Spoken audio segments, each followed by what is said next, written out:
வாழ வச்ச இந்த மக்களுக்காக நாம் எதுவும் செய்யாம இருக்கிறது நல்ல விசுவாசமா இருக்குமா? ஒரு லெவலுக்கு மேல காசு சேர்த்து என்ன செய்ய போறோம்? இப்படிலாம் ஏகப்பட்ட கேள்விகள் மனசுக்குள்ள வந்துகிட்டே இருந்தது. இப்படி எல்லா கேள்விகளுக்கும் ஒட்டுமொத்தமா ஒரு விடையை கண்டுபிடிக்க யோசிச்சப்பதான் அரசியல். அகரம் ஃபவுண்டேஷன் என்னோட பர்பஸ் வந்து நான் இங்கே வந்திருக்கேன் அப்படின்னா நான் நடிகனாக இருக்கிறத விட வந்து அகரம் ஃபவுண்டேஷன் ஒரு விஷயத்த என்னால் வந்து எல்லாருக்கும் கொண்டு போய் சேர்க்க முடிஞ்சது அப்படிங்கிற ஒரே விஷயம் தான். அது நான் தனியாக சுயமாக பண்ணவே இல்லை, நீங்கள் கொடுத்த சக்தி என்னால் பண்ண முடிஞ்சது. அது நீங்கள் என்ன பண்ண வச்சிங்க, எனக்கும் ஒரு வாழ்க்கையை கொடுத்து அது மூலமாக எனக்கு ஒரு சக்தியை கொடுத்து இப்போ கிட்டத்தட்ட ஒரு 7000 8000 தங்கைகள் தம்பிகள் வந்து பட்டதாரியா இருக்காங்க, கிராஜுவேட்ஸா இருக்காங்க, இன்னும் நிறைய பேர் ஆவாங்க. என்னங்க பெரிய பணம் வேணுங்கிற அளவுக்கு பார்த்தாச்சு.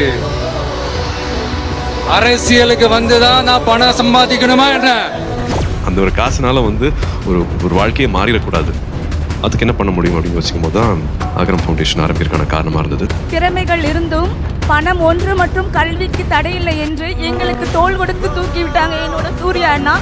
இப்ப பல வெற்றிகளை கண்டு நான் உங்க முன்னாடி வந்து நிக்கிறேன்.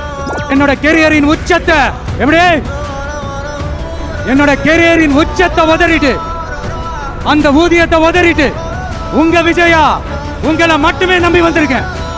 தகுதியும் இல்லாத ஒருத்தனை, எந்த தகுதியுமே இல்லாத ஒருத்தனை நீங்க நடிகனை ஆக்குனீங்க, நீங்க சூர்யாவா பார்த்தீங்க, எனக்கு இந்த வாழ்க்கையை கொடுத்தீங்க.